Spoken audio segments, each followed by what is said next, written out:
یہ بڑی تشویشناک صورتحال تھی۔ بارش ہر گزرتے لمحے کے ساتھ تیز سے تیز تر ہوتی جا رہی تھی۔ ڈاکوؤں کا کھرا تقریباً ناپید ہو چکا تھا، تاہم بددقت تمام ہی سہی، مگر سلامو اپنی پیشہ ورانہ جد و جہد میں مصروف تھا۔ میں اسی پریشانی کے عالم میں کھڑا کوئی فیصلہ کرنے کے بارے میں سوچ ہی رہا تھا کہ سلامو کی تحیر میں ڈوبی ہوئی آواز میری سماعت تک پہنچی۔ ملک صاحب، ذرا دیکھیں تو صحیح، یہ کیا ہے؟ میں نے چونک کر یک لخت اس کی طرف دیکھا۔ وہ ہاتھ میں کوئی شے تھامے کھڑا تھا۔ میں اس کے قریب چلا گیا۔ وہ کالی ڈوری میں پروئے ہوئے 3 طلائی تعویذ تھے، جن میں درمیان والا گول اور دائیں بائیں والے مربع تھے۔ ان تینوں تعویذوں کو سیاہ ڈوری میں پرو کر ایک چھوٹی سی مالا بنا دی گئی تھی۔ میں نے مذکورہ مالا سلامو کے ہاتھ سے لے لی اور پوچھا، یہ تمہیں کہاں سے ملی ہے؟ اس نے ایک طرف اشارہ کرتے ہوئے جواب دیا، وہاں سے۔ میں اس طلائی تعویذ کو ڈاکوؤں کی کوئی نشانی سمجھا اور یہ خیال کیا کہ ان کی مدد سے ان تک رسائی حاصل کرنا آسان ہو جائے گا۔ اسی لمحے جیدہ میرے قریب آ گیا۔ اس نے میرے ہاتھ میں سیاہ ڈوری والے تعویذ کو دیکھا تو بے ساختہ اس کی زبان سے نکلا، یہ تعویذ تو مشتاقے کا ہے۔ میں اچھل پڑا۔ جیدے کا انکشاف ایسا ہی دھماکہ خیز تھا۔ میں نے وہ تعویذ جیدہ کے ہاتھ میں دے دیا اور اضطراری لہجے میں استفسار کیا، تم اس تعویذ کو پہچاننے میں کوئی غلطی تو نہیں کر رہے؟ ذرا اچھی طرح دیکھ کر بتاؤ۔ غلطی کا تو سوال ہی پیدا نہیں ہوتا جناب۔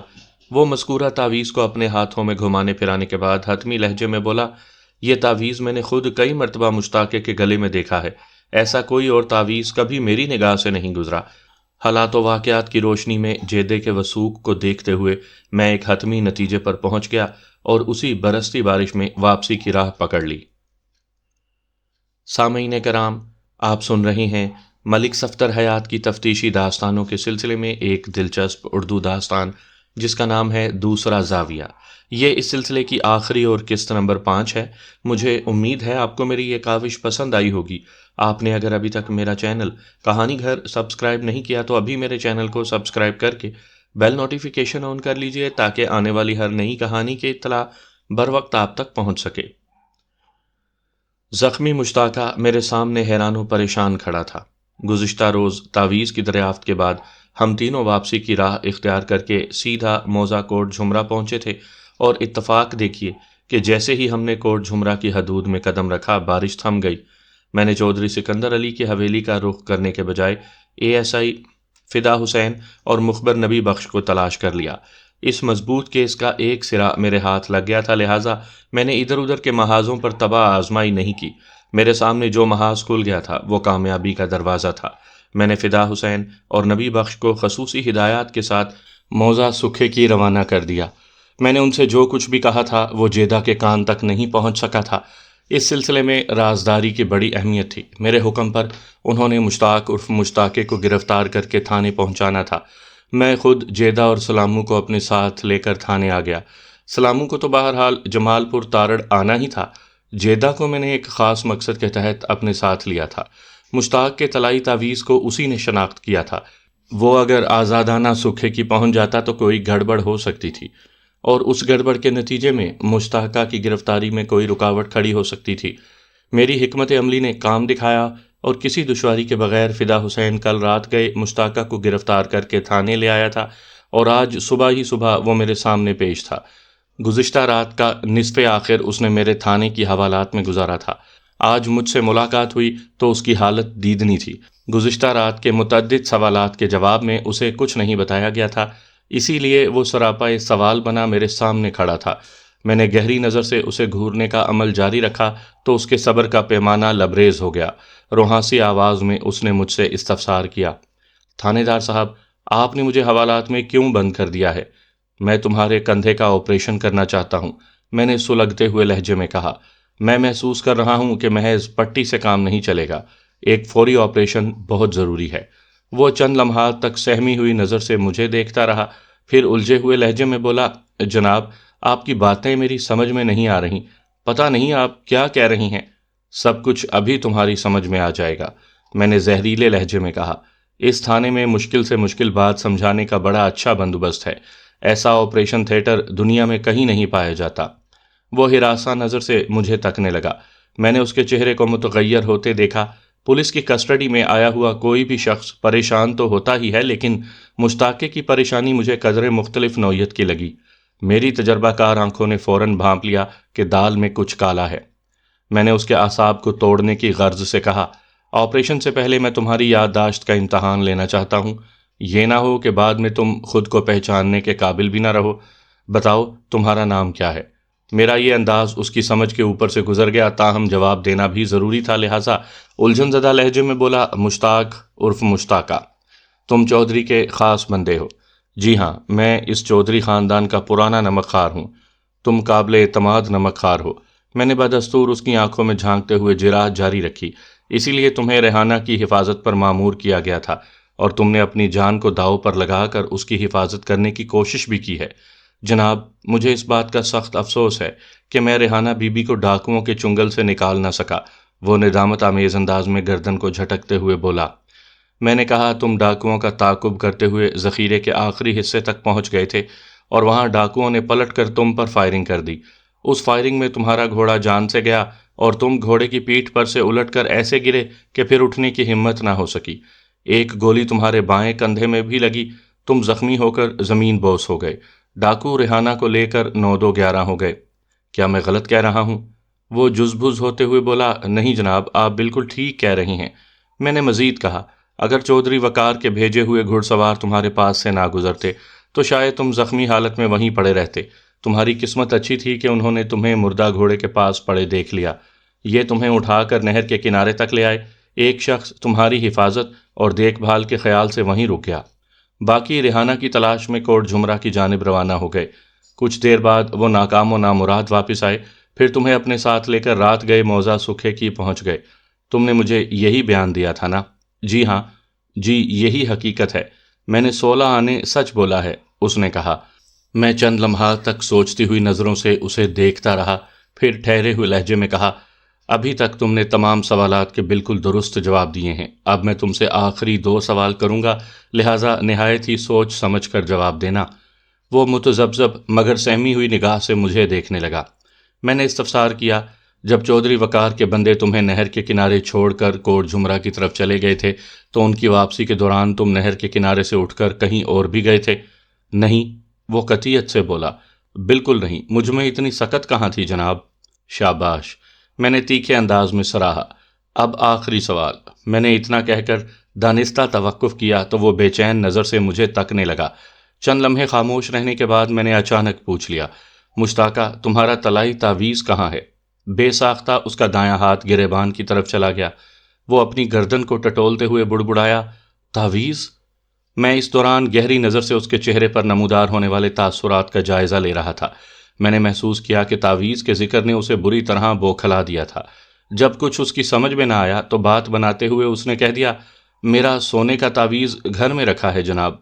میں نے اپنی میز کی دراز میں سے وہ طلائی تعویذ برآمد کیا جو گزشتہ روز کھرے کی تلاش کے دوران ہمیں ملا تھا اور جسے دیکھتے ہی جیدہ چلا اٹھا تھا۔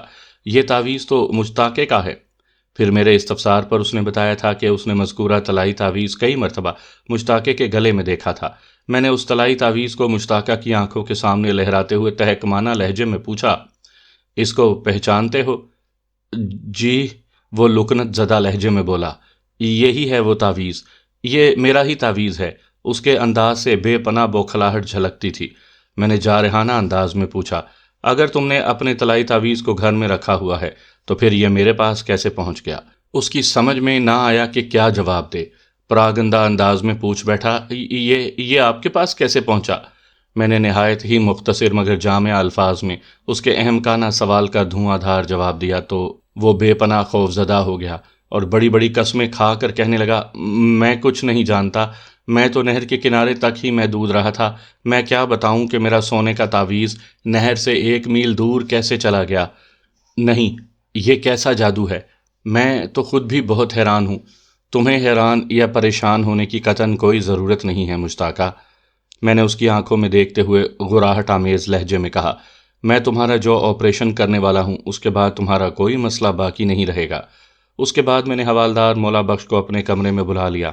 مختصر الفاظ میں اسے بریف کرنے کے بعد میں نے مشتاقے کی طرف اشارہ کرتے ہوئے نہایت ہی معنی خیز مگر شفاق لہجے میں کہا، مولا بخش، مشتاقے کے بائیں کندھے میں گولی لگی ہے، اسے ذرا ڈرائنگ روم والے آپریشن تھیٹر میں لے جاؤ، اس کو شافی علاج کی ضرورت ہے۔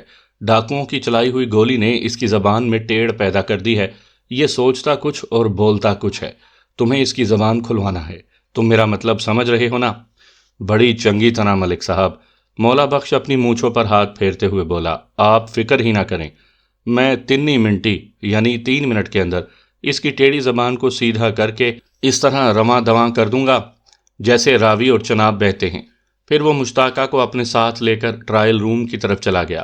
مولا بخش 3 منٹ کے بجائے 30 منٹ کے بعد میرے پاس آیا اور یہ خوشخبری سنائی، ملک صاحب، بندہ عادی مجرم نہیں لگتا، اس لیے میری تفتیش کے آگے زیادہ دیر ٹھہر نہیں سکا، اس نے اقبال جرم کر لیا ہے، میں اسے آپ کے پاس لے کر آ رہا ہوں، آپ اس کے جرم کا اقراری بیان لے لیں۔ میں نے آئندہ 15 منٹ کے اندر مشتاق عرف مشتاقے کا بیان لے لیا، جس کی روح سے ریحانہ کے اغوا میں اس نے نہایت ہی اہم کردار ادا کیا تھا۔ قصہ کچھ اس طرح تھا۔ فتح گڑھ کا چودھری کوٹ جھمرا کے چودھری سکندر علی سے گہری پرخاش رکھتا تھا اور اس نے کوئی دیرینہ حساب چکانے کے لیے ایک انوکھا منصوبہ بنایا۔ چودھری اعظم خان کو چودھری سکندر اور چودھری نثار کی باہمی چپ کلش کا بخوبی اندازہ تھا۔ اعظم خان آف فتح گڑھ نے کسی طرح جیدے کو اپنی مٹھی میں لے لیا۔ اس طرح کوٹ جھمرے کی خبریں فتح گڑھ پہنچنے لگیں۔ اعظم خان ہی کے ایما پر جیدے نے مشتاقہ کو یہ خبر پہنچائی کہ چودھری سکندر ریحانہ کی واپسی کے لیے منصوبہ بندی کر رہا ہے۔ جیدے نے پرانے تعلقات کی بنا پر مشتاقہ کو اپنے ساتھ ملا لیا۔ ادھر سکھیکی میں یہ تاثر قائم ہو گیا کہ چودھری سکندر ریحانہ کو اغوا کرنے والا ہے۔ پھر جب اعظم خان کے آدمیوں نے ریحانہ کو اٹھا لیا تو سکھیکی میں یہی سمجھا گیا کہ چودھری سکندر نے اپنے منصوبے پر عمل کر ڈالا ہے۔ چودھری سکندر بیچارے کو اس کی خبر بھی نہیں تھی۔ اعظم خان نے ایک گہری سازش کے ذریعے ریحانہ کو اغوا کر کے سکھیکی اور کوٹ جھمرا کے چودھری خاندانوں کو ایک دوسرے کے مقابل کھڑا کر دیا تھا، لیکن اس کی بدقسمتی کہ میری مداخلت کے باعث اس کا منصوبہ شرمندہ تعبیر نہ ہو سکا۔ کھوجی سلاموں کے تعاون سے ملنے والے طلائی تعویذ نے اس کھیل کا پانسا پلٹ دیا۔ مشتاقہ نے اعظم خان کے آدمیوں سے تعاون کے عوض 200 روپے وصول کیے تھے۔ اعظم خان اور مشتاقہ کے درمیان جیدے نے ایک پل کا کردار ادا کیا تھا۔ وہ اغوا کنندگان گھڑ سوار ڈاکوؤں کے پیچھے پیچھے فتح گڑھ کی حدود تک گیا تھا۔ واپسی میں ذخیرے کے اختتامی حصے میں پہنچ کر اس نے فائرنگ کر کے پہلے گھوڑے کو ہلاک کیا، پھر اپنے کندھے کو زخمی کر لیا تاکہ واردات میں حقیقت کا رنگ ابھر آئے۔ لیکن اس کی بدقسمتی کہ فتح گڑھ سے واپسی پر اس کا طلائی تعویذ راستے میں گر گیا، جو اس کی گردن پھنسوانے کا سبب بن گیا۔ وہ طلائی تعویذ کسی محافظ کی مانند ہر وقت اس کی گردن میں پڑا رہتا تھا۔ جیسے ہی وہ گردن سے جدا ہوا، مشتاقہ مصیبت میں گھر گیا۔ میں نے مشتاقہ اور جیدہ کو حوالات میں بند کر دیا۔ پھر پہلی فرصت میں ایک چھاپا مار پارٹی ترتیب دے کر موضع فتح گڑھ پر چڑھائی کر دی۔ میں نے مضبوط ہاتھ پاؤں سے یہ کارروائی کی تھی، لہٰذا کامیابی نے میرے قدم چومے۔ ریحانہ کو بازیاب کر کے موضع سکھیکی پہنچا دیا گیا اور اعظم خان، مشتاقہ اور جیدہ کو ان کے جرائم کی روشنی میں مضبوط کیس میں باندھ کر حوالہ عدالت کر دیا۔ جس طرح ہر تصویر کے 2 رخ ہوتے ہیں، بالکل اسی طرح ہر کیس کے بھی 2 زاویے ہوتے ہیں۔ اگر میں چودھری نثار اور چودھری وقار کی جذباتی باتوں میں آ کر اس کیس کے دوسرے زاویے کو نظر انداز کر دیتا اور چودھری سکندر کو گرفتار کر کے ریحانہ کو واپس لانا چاہتا تو یہ مسئلہ حل ہونے کے بجائے الجھ کر رہ جاتا۔ میں نے دونوں زاویوں پر نگاہ رکھی، بالآخر دوسرے زاویے نے مجھے کامیاب کر دیا۔